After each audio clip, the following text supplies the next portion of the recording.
brīnišķīgs laiks ārā, un šajā laikā man ir liels prieks, ka kāds darbdienas skrieni atvedis laiku, atnāc šeit un kopā mums piedalīties tādā mums svarīgā notikumā.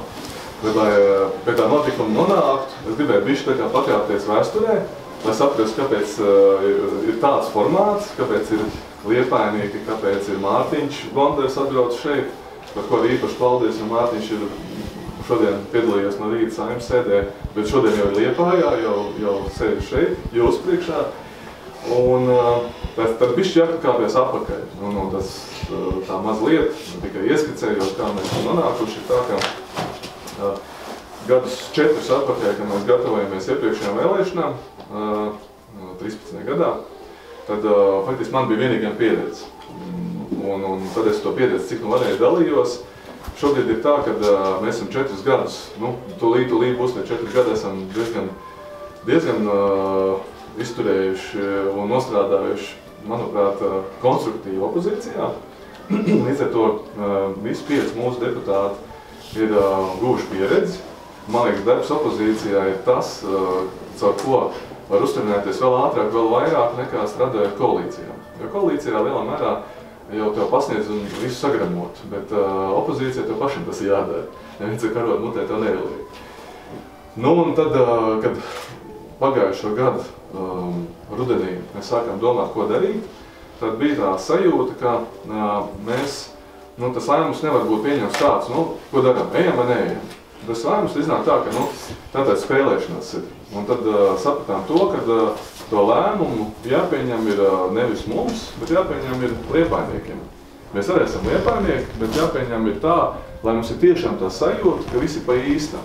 Nevis, ka mēs katru reizi kaut ko sakombinējam un ejam uz vēlēšanām.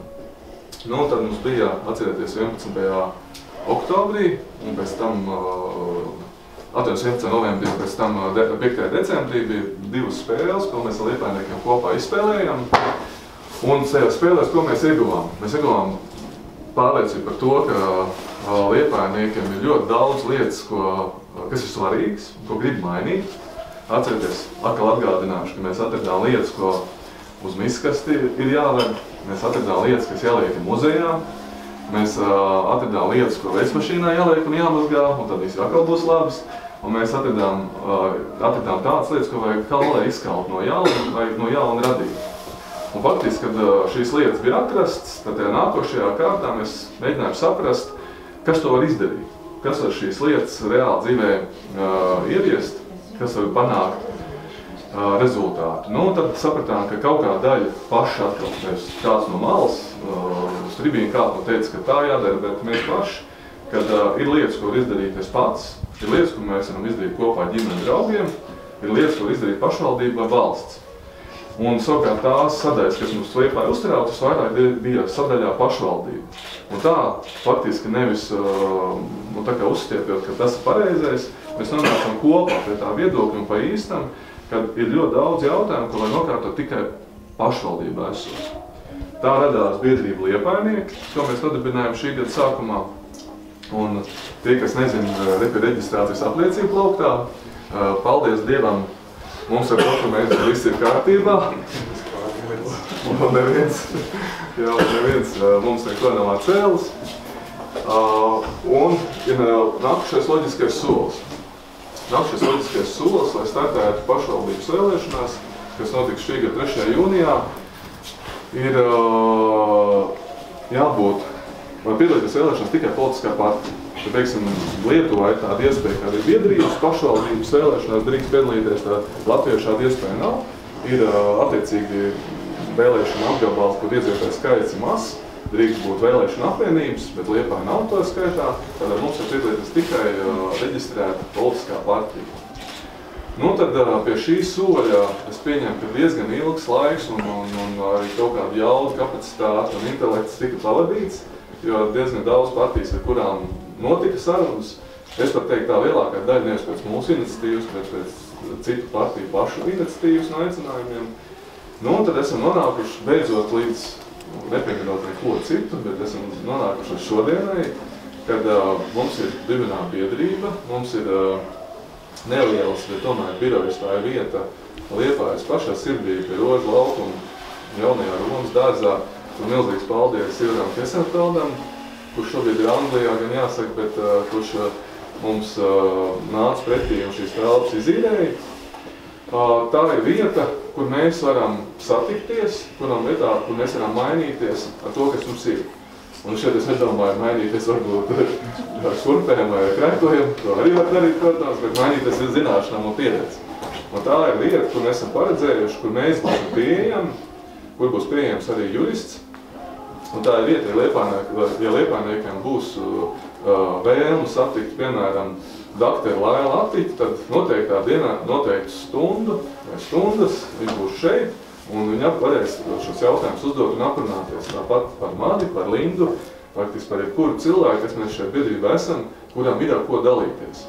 Un tā mēs mēģināsim iedzīvot šo vietu, lai tādā labā nozīmē apmaiņas vieta.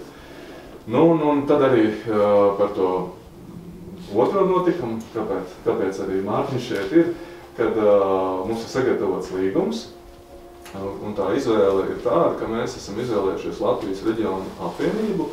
Un kāda te iemesla? Es gan esmu kaut kur jau to teicu, bet es atkārtošu.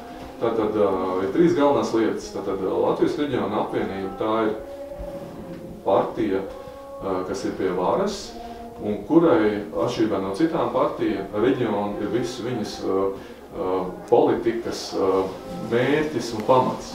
Tātad tā ir partija, nevis kas atcerās par reģioniem tikai, kad tuvojas saimnes vēlēšanas, bet viņi par reģioniem domā katru, es gribētu teikt, katru mirkli. Un tas ir pa īstam, ko es arī esmu sajūtis to, ko tiekoties gan ar Mārtiņu, gan ar vadību, gan ar citiem cilvēkiem, kas zem šī Latvijas reģiona apvienības karoga ir. Otrā lieta, kad man ļoti patīk attieksme arī no Rīgas, kad mums rokas, var teikt, ir vaļā, ka mēs drīkstam paši veidot komandu. Šeit nav nekāda nosacījuma, ka tev jābūt obligāti politiskās partijas biedram. Mums ir galvenais, ka ir principi, kam ir noteikti svars. Tas nozīmē to, ka tie ir tie kopējie. Tas ir par godīgumu, par atklātumu, par uzņēmējdarbību, par tās veicināšanu, par to, ka Latvija ir šajā vienotajā drošības un militāri arī stratēģijā, kas ir Latvija, Lietuva un Eiropa. Tas ir kopējs redzējums, kas mums visiem jārespektē, taču tā vietējās, liepājnieku, piemēram, vēlmes un intereses, tās ir mūsu pašu rokās, un arī komandas izveida mūsu pašu rokās. Tas bija 2.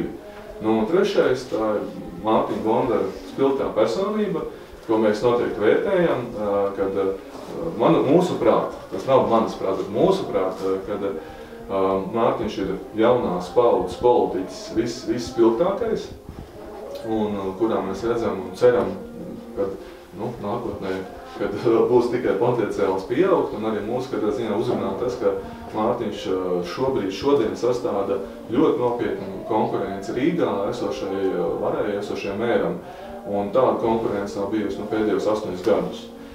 Viss kopā šos iemeslus izvērtējot, esam arī nonākuši pie tā, ka partija, ar kuru mēs sadarbojamies pašvaldības vēlēšanām un kuru mums turpmāk ciešākā sadarbība biedrībai būs, plānojas, tā ir Latvijas reģiona apvienība. Tā kā, es no savas puses esmu izstāstījis, kā mēs nonākuši līdz šim brīdim. Un tad varbūt pirms dod Mārtiņam vārdu, es gribētu, lai Linda, vai Kirila, sāks no Linda, papildina varbūt arī mani. Jā, tiem, kas nezinu, mums tā Linda Matisons, esmu uzņēma akcijas sabiedrības Linda arī daudz priekšsēdētāja.